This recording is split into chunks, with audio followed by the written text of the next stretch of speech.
Story 3 The Lost Hat. Spencer was feeling defeated after Edward won the race. Arthur and Murdoch watched him feeling glum. "Don't feel defeated, Spencer," said Arthur. "Winning or losing races doesn't matter." "He's right," said Murdoch. "Being a good sport is all that matters." But Spencer wasn't convinced at all. At Titmouth, he was preparing to take the Duke and Duchess to Crowden's Gate. "I'll show those slow pokes who's faster," he thought. "I'll be careful of doing so," warned Oliver. "Don't forget what happened on your first day." But Spencer took no notice, and he raced away like a jet taking off. At Elsbridge, Sir Topham Hatt was about to board Annie and Clarabel when he and Thomas heard Spencer's whistle. Suddenly, there was a thunder and a whooshing. Spencer was puffing his pistons and bubbling his boiler to determine that he was faster than any engines on the island of Sodor. He raced to Elsbridge.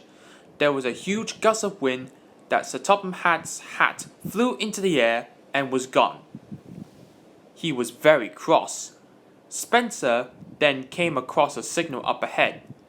It was red, and he had to stop. What's going on? He wondered. He found out soon enough just as he went back to Elsbridge. "You are a very naughty engine, Spencer," Sir Topham Hatt said crossly. "Thanks to you racing so fast, my hat blew away. Now I need to get a new one." "Please, sir," said Thomas, "can I find the hat for you? Lady can take you to Farquhar when I find it." "Very well, Thomas," he said, and Thomas steamed away to find the hat. He looked all around for the hat.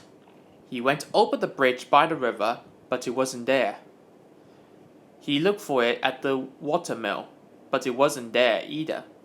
He then looked for it at Farquhar, where Mavis was waiting at the platform. And there was the hat, right on top of her horn. "Is this Sir Topham Hatt's hat?" she asked. "Yes," said Thomas in delight. "Thank you, Mavis." His driver called the station master at Elsbridge, and when Sir Topham Hatt heard the news, he was delighted. Soon Lady arrived with Annie and Clarabel at Farquhar.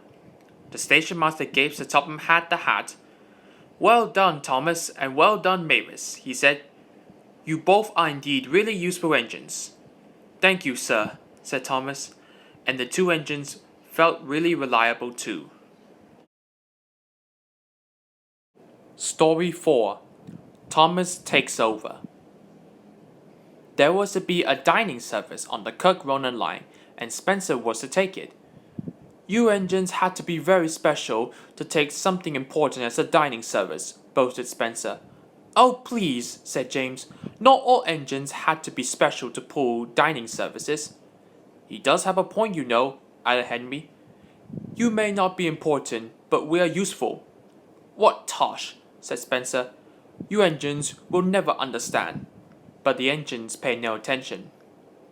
The next day, Spencer was too busy boasting to himself. "You engines better watch out for me as I steam along the Kirk Ronan line with the dining service," he said. "That would be a splendid sight for anyone to see." "You do realize that the boasting will get you into trouble again," said Arthur, but Spencer wasn't paying attention. He then steamed along the way to collect his coach, but he didn't see Bear arrive with the afternoon goods to take to the harbour.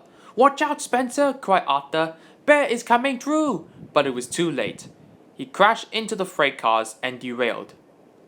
Luckily no one was hurt, but something sticky splashed all over Spencer. He ran into some tar wagons and was black from smoke box to cab. He was more dirty than hurt, but one of the tar wagons was ripped in pieces. "You silly engine," scolded Bear. "It'll take a long time to clean up the mess, and the barge will be delayed." Sir Topham Hatt then got a call. "So Spencer was boasting and ran into Bear's goods train. What was that you said?" "The dining service is waiting." "Well, Thomas can take it, and Spencer? He'll be at the works all day. I'll have a word with him later." When Thomas heard the news that he was taking the dining service, He felt delighted.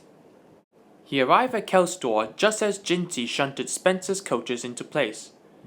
As they were getting ready, Thomas knew that he mustn't be impatient. He waited and waited. The cutleries, dishes, and cups were put on the tables, the food was made, the people got in, the guard and station master walked up and down, the porter closed the doors, and Thomas grew excited.